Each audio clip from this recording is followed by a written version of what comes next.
తాకట్లో ఉన్న మీ బంగారాన్ని విడిపించి ఆ రోజు ఆన్లైన్ రేటుకి కొంటాం. Sharma gold company. బంగారం అక్రమ రవాణాతో అప్రతిష్ట మూటగట్టుకుంది కన్నడ హీరోయిన్ రన్యారావు. 14 కిలోలకు పైగా బంగారాన్ని అక్రమంగా తరలిస్తున్న ఆమెను బెంగళూరు విమానాశ్రయంలో అరెస్టు చేశారు. మరోపక్క అరబ్ దేశాల నుంచి అక్రమంగా బంగారాన్ని తరలిస్తూ పట్టుబడిన కన్నడ వర్ధమాన నటి ఓ డీజీపీ బంధువు రన్యారావు విచారణలో డొంకంత కదులుతోంది. ఆమె నుంచి ఇప్పటి వరకు మొత్తం 17.29 కోట్ల విలువైన పసిడి నగదును సీజ్ చేశారు.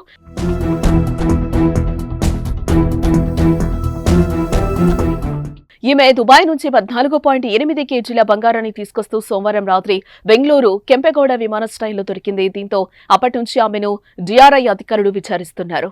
ఇక బెంగళూరు ల్యావెల్లి రోడ్ నందవాణి మాన్సన్ నివాసంలో నటి రన్యారావు నివసిస్తోంది. ఆమె నెలకు 4.5 లక్షల అద్దె చెల్లిస్తున్నట్లుగా తెలిసిందే. ఆ ఇంటిలో వెతికే కొద్దీ బంగారం బిస్కెట్లు, కడ్డీలు, ఆభరణాలు లభించాయి. మంగళవారం నుంచి సోదాలు నిర్వహించి 2.06 కోట్ల విలువైన బంగారం స్వాధీనం చేసుకున్నారు. 2.67 కోట్ల నగదు కూడా లభించింది. ఆమె నుంచి 12.56 కోట్ల విలువ చేసే 14.2 కిలోల విదేశీ బంగారం, 4.73 కోట్ల విలువ చేసే ఇతర ఆస్తులను జప్తు చేసుకున్నామని డిఆర్ఐ ప్రకటించింది.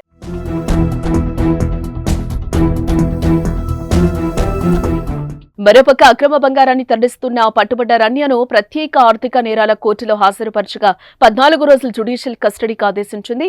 ఆమెను హెచ్ఆర్బీఆర్ లేఅవుట్లోని డిఆర్ఐ కేంద్ర కార్యాలయంలో అధికారులు ప్రశ్నించారు. ఆమె బంగారు స్మగ్లింగ్ దందాకు కొందరు పోలీసులు, పారిశ్రామికవేత్తలు సహకారం అందించినట్లుగా అనుమానం వ్యక్తమైంది. మరోపక్క నటి రన్యారావు తరచూ దుబాయ్కి వెళ్లొస్తోంది.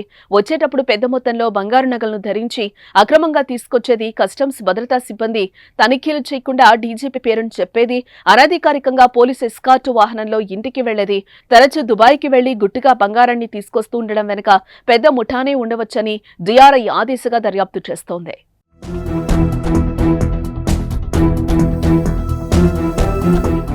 ఇక ఈ ఘటనపై తండ్రి డీజీపీ కె రామచంద్రరావు స్పందించారు. 4 నెలల క్రితమే రన్య పెళ్లి జరిగిందని, అప్పటి నుంచి ఇప్పటి వరకు తను వాళ్ళని కలవనే లేదని చెప్పారు. తన గురించి కానీ తన భర్త చేసే బిజినెస్ గురించి తమకేం తెలియదంటూ చెప్పుకొచ్చారు.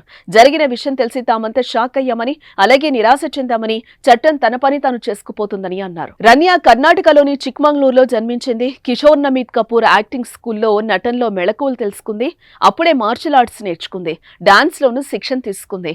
ఈమెను దర్శకుడు హీరో సుదీప్ వెండితెరకు పరిచయం చేశాడు.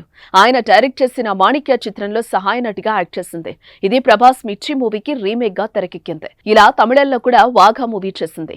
ఆ తర్వాత 8 ఏళ్లుగా వెండితెరకు దూరంగా ఉంటోంది.